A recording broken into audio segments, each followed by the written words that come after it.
à la supervision financière qui était établie par la Commission. Dziękuję.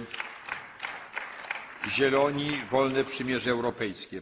Je vous remercie. Pour le groupe des Verts, je donne la parole à M. Cohn-Bendit. Président, chers collègues, je vais continuer un peu dans cette direction qu'a développée Guy Verhofstadt.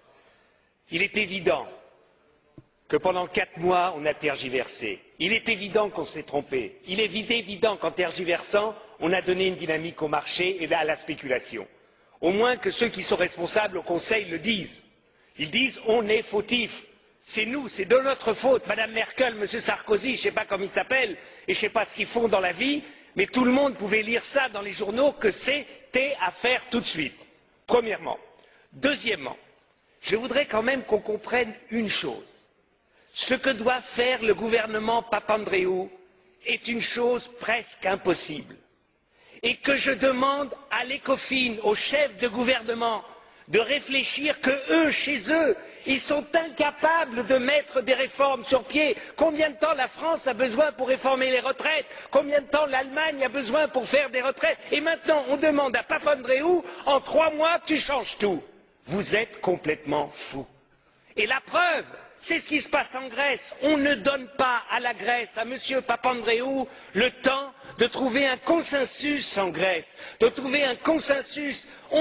Il n'y a pas d'identification en Grèce avec l'État. C'est chacun pour soi. On peut le regretter, la responsabilité est partagée par des dizaines d'années de pratiques, de corruption des politiques en Grèce, mais il faut créer une cohésion. Il faut le faire, ça ne décrète pas. Et vous allez voir en Espagne, si vous avez des problèmes, comment ça va se faire. Et ils vont voir au Portugal, s'il y a des problèmes, comment ça va se faire. Monsieur Barroso en sait quelque chose parce qu'il a perdu des élections comme ça. Donc, non, il n'a jamais perdu l'élection. Je veux dire par là que nous devons avoir un sens de la responsabilité. Et nous ne devons pas demander l'impossible. Moi, j'ai l'impression, il y a un temps, on entendait I want my money back. J'ai l'impression qu'au gouvernement, maintenant, on dit I want to make money on the back of the Greece. Parce que c'est ça aussi, quand on emprunte à 1,5 ou 3% et qu'on donne à la Grèce à 3, à 5 ou 6%, on fait de l'argent sur le dos de la Grèce. C'est intolérable. Et puis alors, l'Europe peut prendre des initiatives. Guy Verhofstadt a raison quand il a parlé d'un fonds monétaire européen, d'un fonds d'investissement et de solidarité pour lever un emprunt européen. Il faut changer les traités. Eh bien, ici, camarades, ici, dans ce Parlement, nous avons la possibilité de prendre une initiative pour changer les traités. N'attendons pas le Conseil, ils sont incapables de décider. Prenons l'initiative, une initiative commune de ce Parlement pour changer les traités, pour qu'enfin il y ait un fonds monétaire européen qui puisse justement s'attaquer à la spéculation. Nous pouvons le faire, yes we can. Let's do it. Et maintenant, je voudrais dire autre chose sur le pilotage de ce qui se passe en Grèce.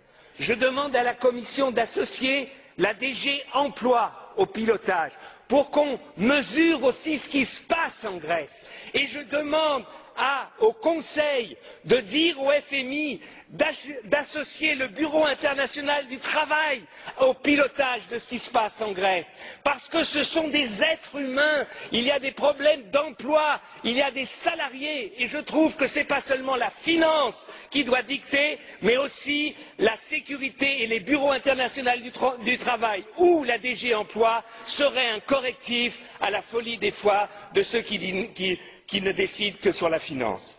Et puis, un dernier point. Il y a une possibilité d'aider le budget grec. Simple. C'est de prendre une initiative, l'Union européenne, pour le désarmement dans la région. C'est-à-dire une initiative politique, Grèce, Turquie, pour le désarmement. C'est-à-dire une initiative politique que les troupes turques, se retirent de Chypre Nord, qu'il y ait un désarmement. Je dis une chose, on est quand même hypocrite. Ces derniers mois, la France a vendu 6 frégates à la Grèce pour 2,5 milliards, des hélicoptères pour plus de 400 millions, des Rafales, un Rafale à 100 millions. Là, malheureusement, mon espionnage ne m'a pas permis de dire si c'est 10 ou 20 ou 30 Rafales. Ça fait presque 3 milliards. Et puis il y a l'Allemagne a vendu 6 sous-marins dans les prochaines années à la Grèce il y a quelques mois. Ça fait 1 milliard. Mais on est complètement hypocrite. On leur donne de l'argent pour acheter nos armes. Je demande à la Commission de faire un rapport ici au Parlement européen et au Conseil sur toute la vente d'armes des Européens aux Grecs et aux Turcs ces dernières années. Qu'au moins il y ait transparence, qu'on le sache. Eh bien, je vous dis que si on agissait en manière responsable, assurons à la Grèce l'intégrité de leur territoire. Les Grecs ont 100 000 soldats, plus de 100 000. L'Allemagne en a 200 000. C'est complètement aberrant. Un pays qui a 11 millions d'habitants a 100 000 soldats. Demandons cela à la Grèce. C'est peut-être plus efficace que de baisser les salaires de quelqu'un qui gagne 1 000 euros.